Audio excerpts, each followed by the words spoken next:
Welcome to the EPG Pathshala program in linguistics. I am Subba Rao.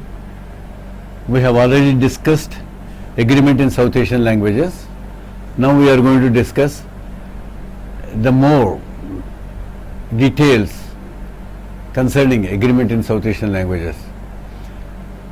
We talked about polysynthetic languages and semi-polysynthetic languages briefly in the earlier unit. Now we are going to talk about what are the cases where you have polysynthesis operating in a sentence. We will also talk about incorporation of adverbs, NPIs, quantifiers, etc. in the verb, and we will talk about how the incorporation of a postposition increases the balance of the verb by 1. That is, if the verb is intransitive and if you incorporate a postposition, the verb would become transitive. Then we will also talk about a long distance agreement in South Asian languages. In the first part of agreement, we have discussed the various kinds of agreement patterns that are available in South Asian languages, and we have noticed that South Asian languages exhibit a variety of agreement patterns where the verb may not exhibit any agreement at all with the subject or any constituent in the sentence, and the verb exhibits a very rich pattern of agreement. Tibeto-Burman languages, we have seen, permit the incorporation of quantifiers, NPIs, and have provided examples to illustrate the phenomenon. We have also seen briefly cases of incorporation in polysynthetic languages and semi-polysynthetic languages. Now we shall discuss more about semi-polysynthetic languages. What are semi-polysynthetic languages? According to Subba Rao, there are languages in which incorporation of pronominal critics, quantifiers, negative polarity items takes place. In Kuki-Chin languages of the Tibeto-Burman language family, for example, first and second person pronominal critics and postpositions are incorporated in the verb, and a pronoun, whether in the subject position or direct object position, may be present overtly or covertly. That is, it may not be present at all. The verb may or may not include an expression of each of the main participants obligatorily in the verb in the events described by the verb. That is, in contrast to polysynthetic languages where the verb includes an expression for each of the main participants obligatorily, in semi-polysynthetic languages the verb may or may not include any expression for each of the main participants obligatorily in the events described by the verb, and hence we can call them as semi-polysynthetic languages. We will discuss the case of Tibeto-Burman languages. We will also discuss the case of some Munda languages. Also we will discuss the case of the Mon Khmer language, Khasi, which is verb medial. In some languages, postpositions that occur with an NP to its right may be incorporated in the verb, and we should call the phenomenon as postposition incorporation. What does postposition incorporation do? Postposition incorporation increases the valence of the verb just as causatives do. What happens in causatives? Take a sentence such as बच्चे ने खाना खाया. Khana is a transitive verb. It takes two arguments, that is namely the subject and the direct object. The boy ate the food. The boy is the subject. Khana is the food. Now it is a transitive verb. If you make it into a causative, माँ ने बच्चे को खाना खिलाया, that is the mother fed the child. Khana the transitive verb by the addition of the causative marker becomes khilana, while khana takes 2 arguments, khilana takes 3 arguments. That is, mother fed some food to the child. Mother is the subject, some food is the theme, to the child is the recipient, so it takes 2 arguments. So that is by the addition of a causative marker, you are increasing the valence of the predicate, namely khana, 2 by 1. The same phenomenon happens when you remove the postposition from the NP and incorporate it in the verb. We shall also will provide examples from Tibeto-Burman languages such as Mar or Mizo to demonstrate that such incorporation increases the valence.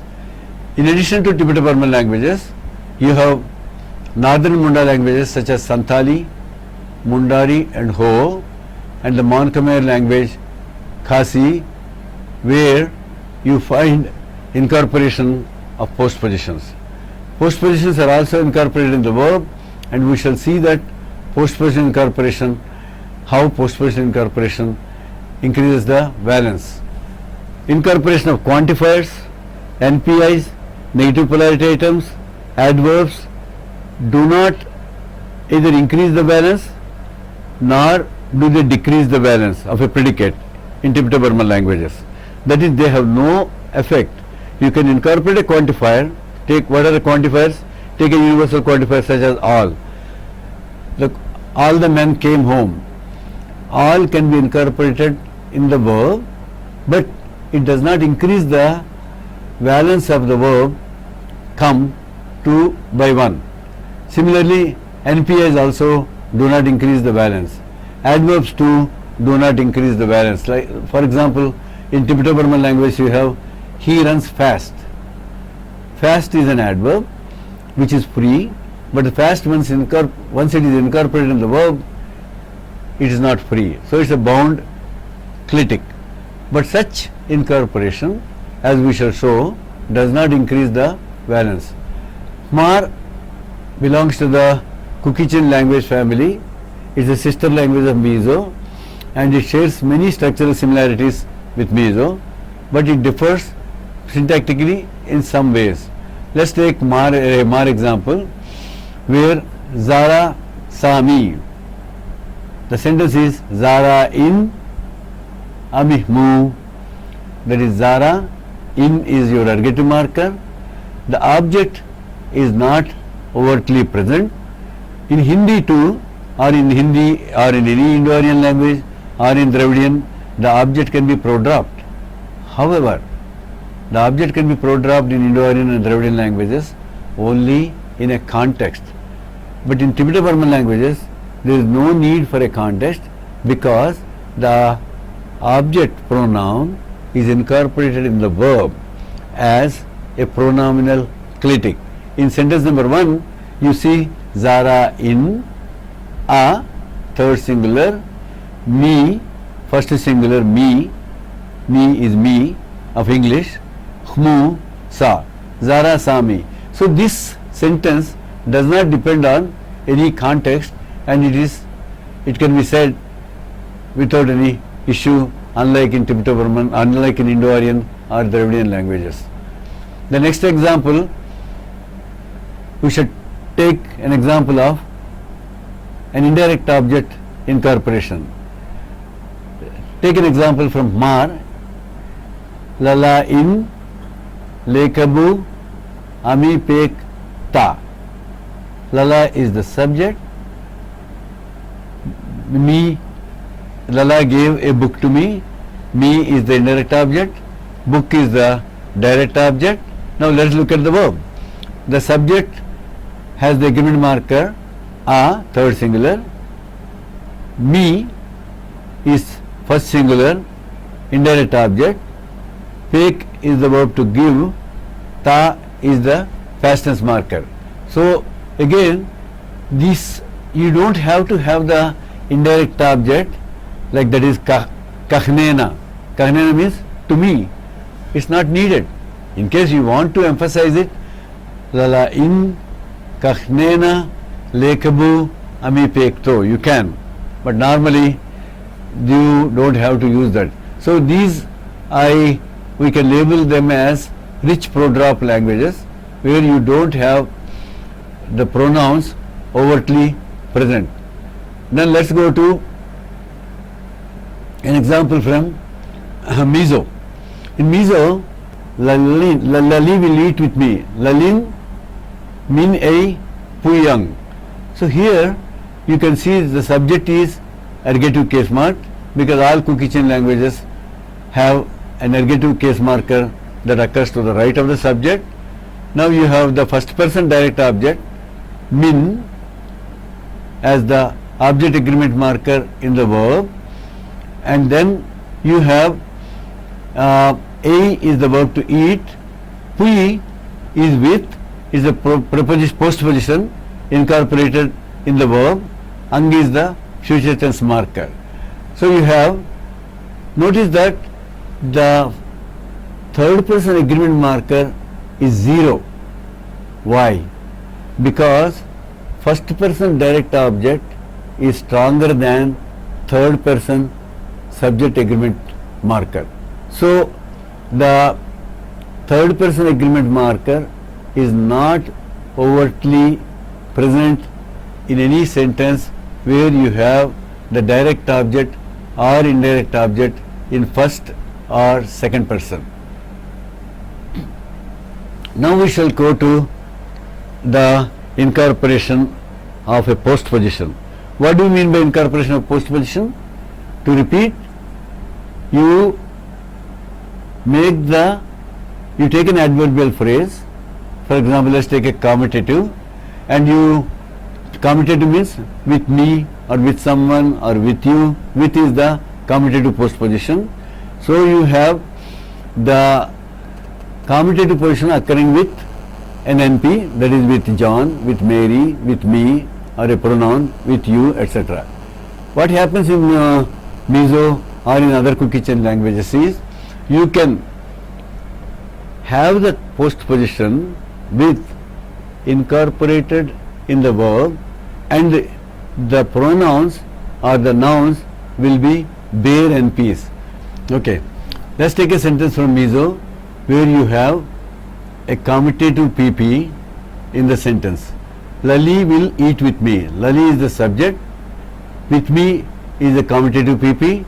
Then you have Lali will eat with me. A sentence in Mizo would be Lalin min a pui ang. Lali is in the ergative case because the verb is transitive, and you have with me as an adverbial phrase is not overtly present. Min is the with me, min appears as the direct object of the sentence. Pui is incorporated postposition. Ang is the future tense marker. We shall now discuss the incorporation of the commutative PP in MAR, a cookie chain language. Let's take a transitive verb like sit. We know that sit is an intransitive verb.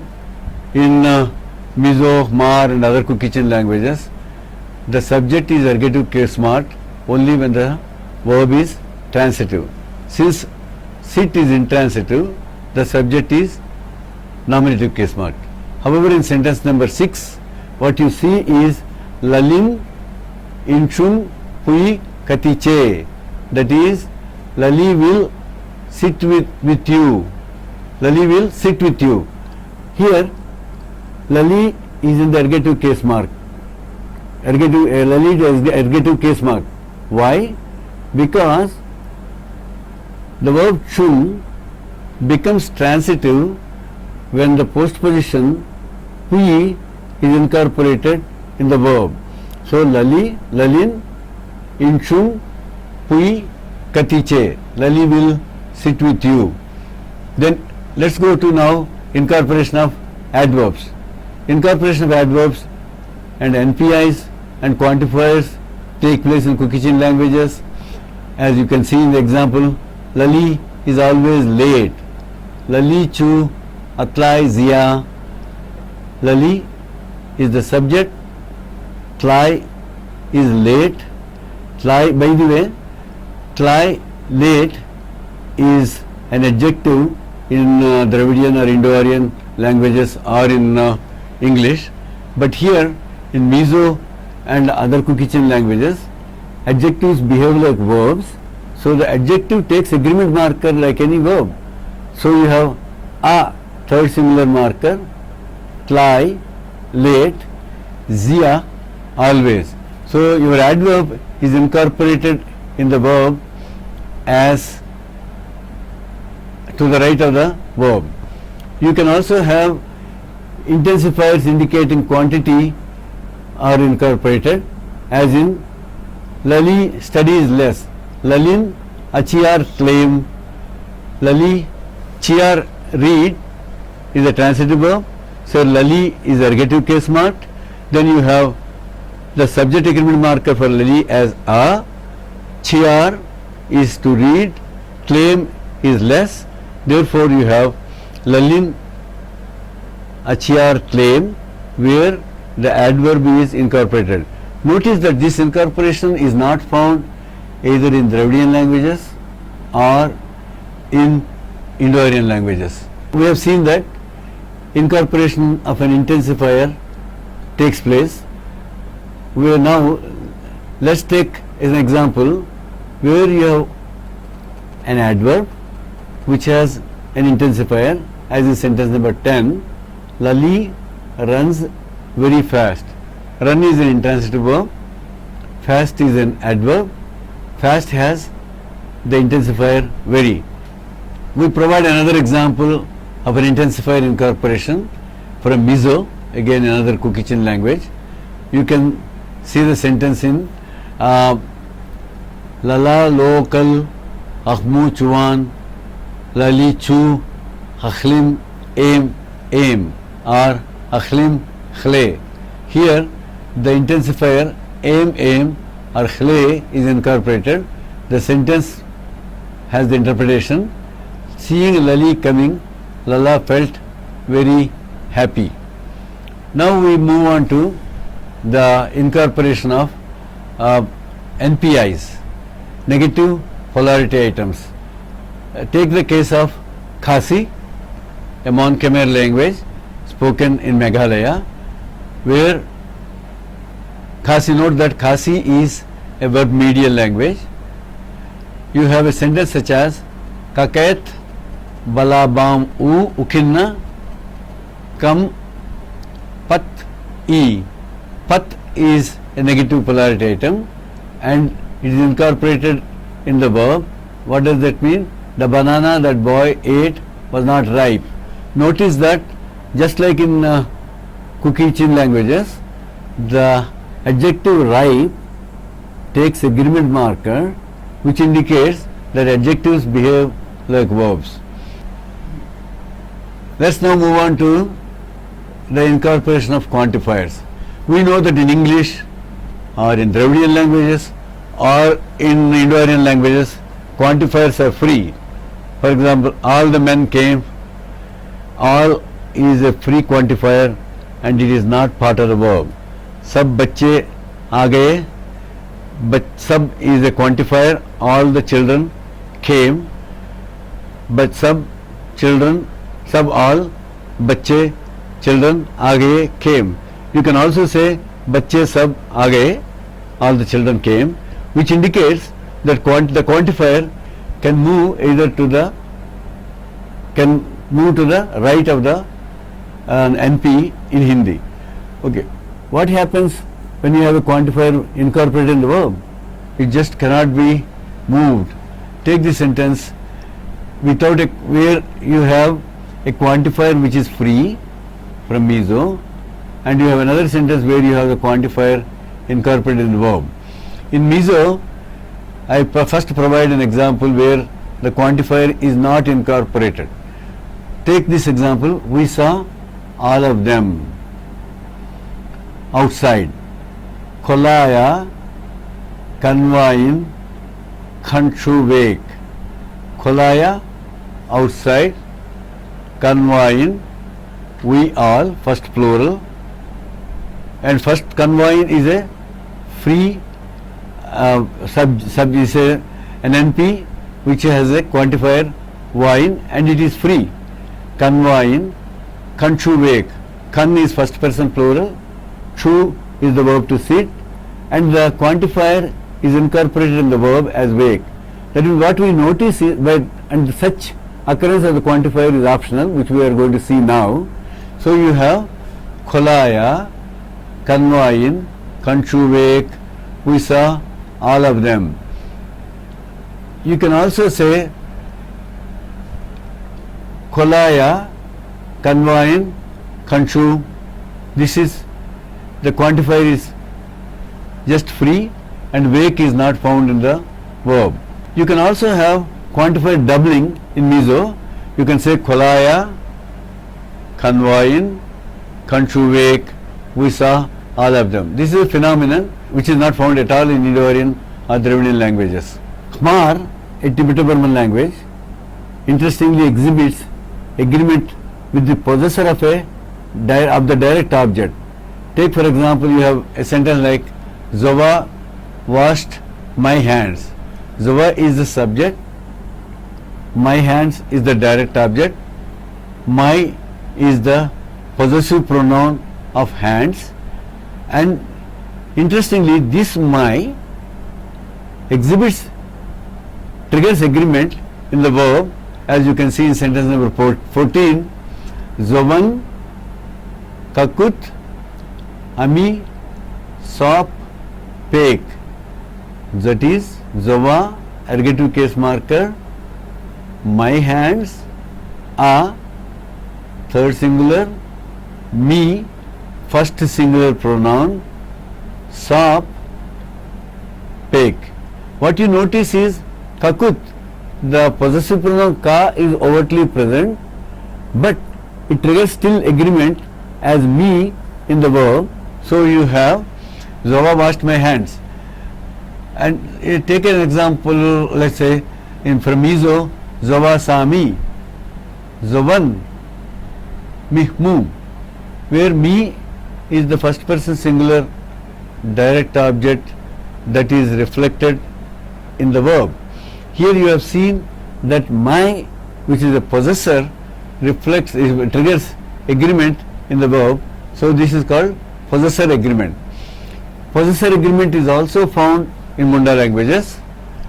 Take for example a language such as Sora, where you have the possessor of the direct object reflecting in the verb as I bow to your legs. Lem jeng tam. I repeat, the subject is pro-dropped. Lem jeng tam. I bow to your legs. Notice that it's not saying I bow to my legs. Why? The possessor of the direct object is stronger than the possessor of the subject. Therefore, this sentence does not have the interpretation I bow to my legs. Rather, it would have the interpretation I bow to your legs. Now we move to the language Munda Ho, a Munda language, where the possessor of the indirect object is incorporated in the verb, as in sentence number 16. The sentence means Jama has given his field's water to your field. Now Jama is the subject, and what you have is me as second singular pronoun, your, incorporated in the verb, and it does not mean that Jama has given his field his water. It means Jama has given his field's water to your field. Now we move on to the conclusion. In conclusion, in this chapter we have discussed the nature of semi-polysynthetic languages. We have also discussed postposition incorporation and shown that postposition incorporation raises the balance of the predicate by one argument. We have also discussed the incorporation of adverbs, NPIs, quantifiers, etc. in Tibeto-Burman languages, and in Khasi which is a Mon-Khmer language. We have shown how long distance agreement works in South Asian languages based on evidence from Indo-Aryan languages, Tibeto-Burman languages and Dravidian languages. Thank you very much.